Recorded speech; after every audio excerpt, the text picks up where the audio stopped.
Hi guys, and welcome to your daily tarot reading for Sunday, the 22nd of August 2021. Thanks for joining me. I'm going to use the Celestial Tarot today. Let's see what the cards have to say about Sunday. And the reason I'm using this deck is because it includes astrology in it, as well as the tarot. And we have a full moon in Aquarius happening on Sunday the 22nd. I've made a separate video about that, so if you're interested in the full moon, check that out to get the astrological perspective on it. But this is about the tarot, and the tarot always has its own unique take on things. So I want to see what the cards have to say about today. So the first card we have Water, the Ten of Cups. Lovely. Then we've got Winter, the Princess of Swords. Okay. And finally, Fixed Earth, the Queen of Pentacles. Wow.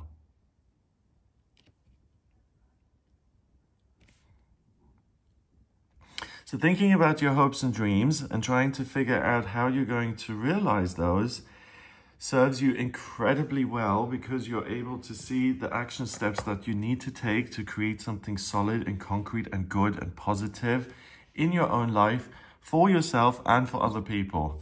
So it's a day of dreaming and thinking and creating and having something to show for it at the end of the whole process. So it's a very, very productive day. First, we've got Water, the Ten of Cups. The Ten of Cups is the highest card in the suit of cups. And by the time you work your way up to having 10 cups, each cup representing something you love, you're in a really good space. So you're feeling the love. There's a sense of abundance and prosperity and a good future. There's emotional depth and understanding through Scorpio. There's spiritual kind of strength and a connection with spirit that gives you a sense that everything is going to be okay.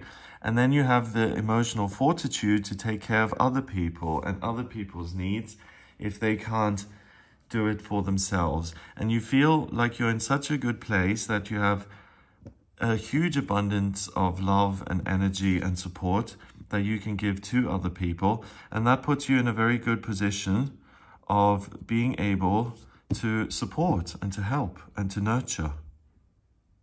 And that's interesting because in the reading for the full moon in Aquarius, I mentioned that there's a big focus and a big desire to somehow serve and to do something for the greater good. So the cards are explaining why you're doing that. It's because you're in such a happy, positive space that you want to share some of the joy with other people because you have an abundance. So it's really likely that you're in a good space with yourself and how you're feeling, the process of life and where you are spiritually. You may feel like you're really in the right place at the right time. And you also have such a positive outlook that you'll want to reach out to other people who may be struggling.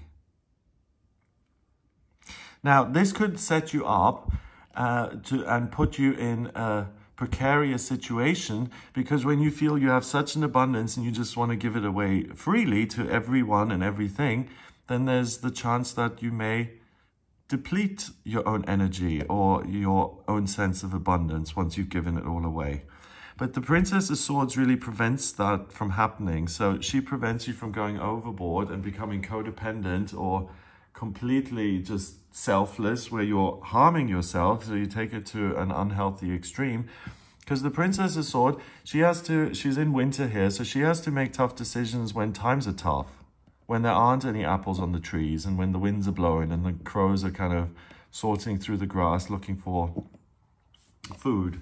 So the Princess of Swords, she's someone who has to learn how to make decisions when things are less than ideal. And because of that, she becomes the Queen of Swords, and she's really able to decide, again, for the greater good, someone who's in a position of power, by working through information and seeing what the best possible outcome is for everybody involved.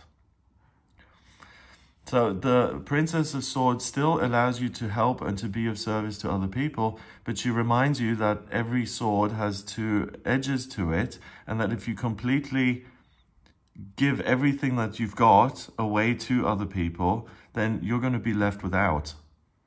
And you've got to keep some sort of a balance. So if you want to continue to help other people, you've got to help yourself. If you want to take care of other people, someone's most likely they're taking care of you, so that you get a little bit of what you're giving for yourself. And the Princess of Swords is in the middle. So usually we have the Page of Swords and the Knight of Swords and the King and Queen of Swords. And the Princess is somewhere in the middle, I would say, between the Page and the Queen, so a Knight, basically. And Knights are still, and Princesses are still trying to learn how to attain mastery of their particular element. And she's trying to use her imagination to make plans for when summer is back and there is an abundance, and how to cope with the lack of abundance. So winter is about going within and looking at what is there and really making do with what you've got.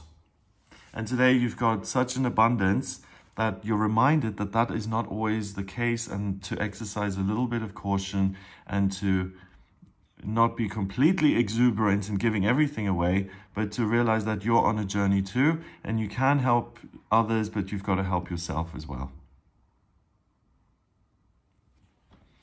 The crows here, I'm getting, if there's any negativity, you'll be able to process it, and I don't think you're going to be very reactive. So if something insults you or something is unpleasant, I think you're going to have the tendency to simply ignore it and to focus on other things. So it's almost like you're on a one-track mind, looking at your relationships and the good stuff. And I really think that you have very little time or even understanding for things that are negative. So if something just doesn't make sense to you and it's unpleasant, then don't force yourself to try and figure it out and to work through it. I would say go with this and focus on the good stuff. Finally, the Queen of Pentacles, she is in charge of the element of Earth. But before I move on to her, I just realized I missed these 3 zodiac signs on the pillar. So we've got Capricorn, which is Earth and has to do with work. Aquarius, which is air, thinking and teaching and ideas. And Pisces, water, spirituality and love.